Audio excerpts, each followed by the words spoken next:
Laziness? Everyone feels it. Some fight it, some ignore it, and some let it control their entire life. But sometimes, all it takes is one moment to transform that feeling into strength. This is the story of a boy named Ryan. A boy who wasn't strong, wasn't disciplined, wasn't hardworking, but possessed something far more powerful, a mind that refused to accept defeat. Ryan lived in a small farming village. Everyone knew him as the lazy kid. While other children woke at sunrise to help their parents, Ryan preferred sleeping under a warm blanket, dreaming of a life where work didn't exist. But Ryan wasn't stupid. In fact, he was so clever that he always found shortcuts to avoid effort. When told to fetch water, he tied multiple buckets together so he only had to walk once. When asked to collect firewood, he found fallen branches near his home instead of going deep into the forest. People laughed. Ryan never works hard, they'd say, but somehow he always gets things done. Ryan smiled proudly. To him, laziness wasn't a flaw. It was a lifestyle. One summer, everything changed. Ryan's father, the strongest man in the village, collapsed from a severe illness. The doctor warned, "If the fields are not taken care of, your family will not survive this season." Ryan's heart pounded. He had never taken such responsibility. He had never done a full day of work alone. But he had no choice. The next morning, Ryan tried to plow the fields, but the soil was too hard. He tried carrying water, but the buckets were too heavy. He tried harvesting, but the sun burned his skin. By noon, Ryan collapsed under a tree, sweat dripping, breathing harshly. For the first time in his life, he felt useless. He whispered, "Why can't I do anything right?" That day, the villagers saw his struggle. They whispered behind his back, "He's too lazy. He'll never manage. His family is doomed." Ryan heard every word, and each word hit him like a stone on his heart. That night, he cried quietly alone. He had avoided effort his whole life, but now his laziness was hurting the people he loved. For the first time ever, Ryan wanted to change. 1 week later, the king sent a messenger to the village. A challenge was announced.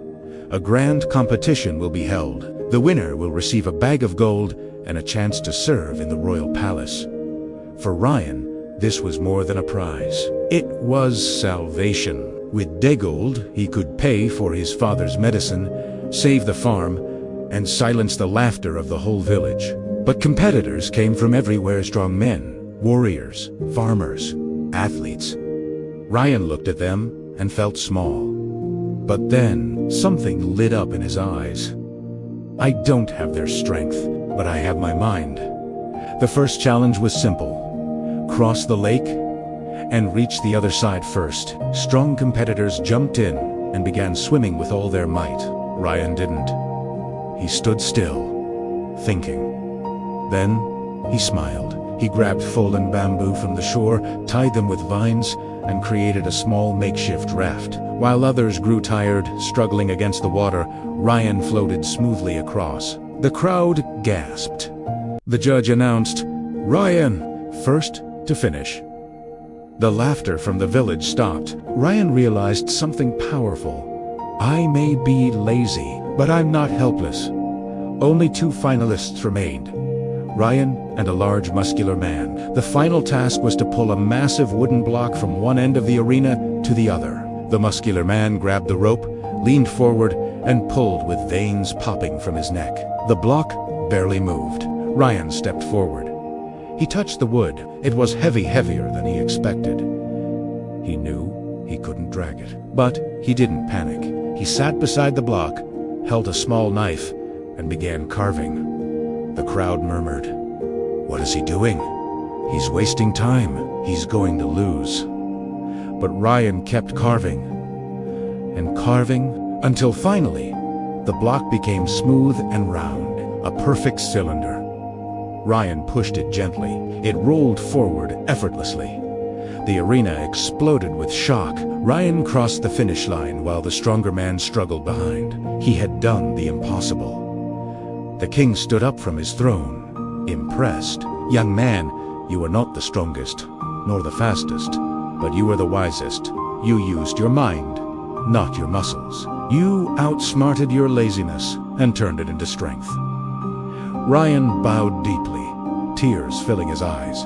For the first time, he felt proud, not for avoiding effort, but for finally overcoming himself. He received the gold, repaid the villagers' doubts with success, and bought the medicine that saved his father. From that day forward, Ryan changed. He learned that laziness disappears when a goal is strong enough. He learned that effort becomes easy when the purpose becomes clear. And he proved something that the world often forgets.